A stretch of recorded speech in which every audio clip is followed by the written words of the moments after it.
I'm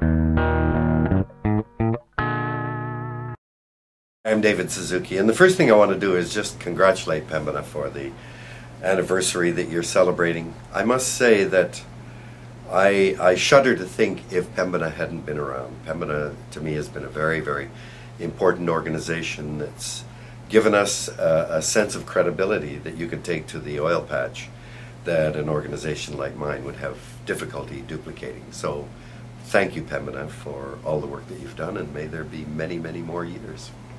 Dr. Suzuki, you've been the face of environmentalism in Canada for at least the last 20 years since you started your organization. What issues are you most concerned about personally today? People always ask me, what do you think are the really important issues that we've got to deal with? You know, is it climate change? Is it the depletion of the oceans? Is it deforestation, toxic pollution? All these things are important. The problem is the human brain is driving our behavior. And right now we are clinging to the idea that we are somehow in charge of everything. That the planet is there for us to use, and we're so smart that we're going to be able to manage our way into the future. Well, wait a minute now. I think there's a different bottom line, and that is that if you don't have air for 2 or 3 minutes, you're dead. Surely air ought to be one of our highest priorities. Same with water and food. We've got focused on the wrong thing. We think we're so smart that our institutions of capitalism, corporations, economics, currency, somehow they become our highest priority, even over the things that keep us alive. I came back to Canada in 1962 after I'd done my undergraduate and graduate work in the United States. And I was shocked at how poorly Canadian scientists were supported in funding. And I said, the reason for that is Canadians don't understand why science matters. And so I began, the first television series I did was in 1962.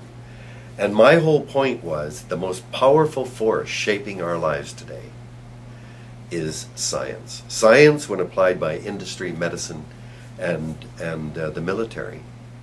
We seem to live in a world in which science is not taken seriously. And yet we elect people into office that are going to do what? They're going to make decisions about greenhouse gases and climate change. They're going to have to deal with the fact that the fish in the oceans are disappearing, that our forests, which are one of the great carbon sinks, are vanishing. They're going to have to make big decisions which will reverberate for generations into the future. And they're scientifically illiterate. Last fall, we worked together to release a report that looked at how Canada could meet serious science-based climate targets while building the economy, creating new jobs, and yet it got this incredibly critical response, and people said, oh, you're trying to divide the country because of these energy issues and regional disparities. What did you make of that response? The response to the report that we did with the Pembina and the bank, which I'm very, very proud of, was interesting. Some of the major papers, like the Globe and Mail, treated it I thought, very respectfully, that they took it very seriously, did the analysis. There were some people that went absolutely berserk. And of course, a lot of that is being fed, again, by the fossil fuel industry. But some of those people who reacted negatively were elected politicians. Yes. They're the ones making the decisions that we're trying to inform. The irony to me is that we have a government that has really done nothing except said we're doing all kinds of things about meeting the challenge of climate change. And yet when you say, okay, you say that you want to reduce greenhouse gas emissions, this is what it's going to cost. And look at that. It's not going to break the bank. In fact, we know that the economy will continue to grow. But then it's not a matter of information or facts. It's a matter of what your own worldview is. And they simply don't want to accept that reality. So the discussion is not a serious discussion anymore. Do you think the Canadian public is ready to accept these sustainable solutions that we're advocating for? I'm not sure how far the Canadian public is ready to go on this. Certainly 3 years ago, I would have said that climate change was at the top of mind in terms of an issue Canadians were worried about. But when you dig in, what we found was that there was broad understanding that there was something called climate change, and it was important. But when you drill down, you find that the understanding was very, very thin. So it's one thing to say, I want to reduce my greenhouse gas emissions, but when you start talking about the kind of cost that will affect behavior, then there's a great deal of reluctance.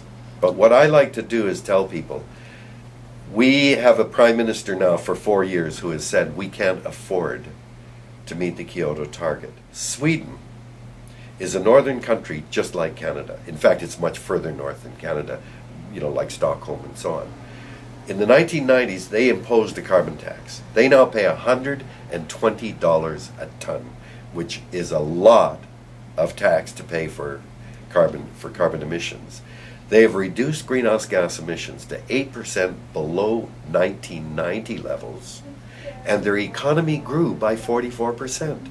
We have a prime minister that said he was going to prorogue Parliament to focus on the economy.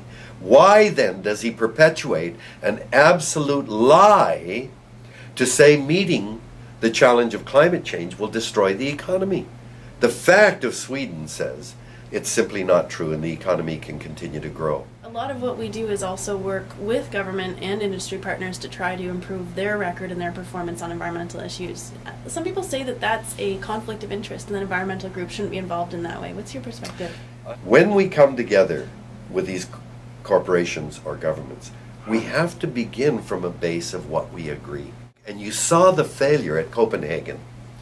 192 countries. And we're trying to manage the entire atmosphere through the lenses of our own little vested national interests. It can never work. So this is going to be the challenge. What is the real bottom line? And if we can't come together on that, we'll never achieve it. So what do you see as the value in the type of work that we do that is more, it's analysis, it's research? When you compare Pembina or the Suzuki Foundation to Exxon or Shell, we're pipsqueaks, we're nothing. We don't have anything like their PR budgets or anything like that. But we have one thing, which is credibility. We have to fight like mad to be sure we're as credible as possible and that we don't exaggerate or make mistakes. But I think it shows through. The public has great, I don't want to say faith, but trust in organizations like the Pembina Institute.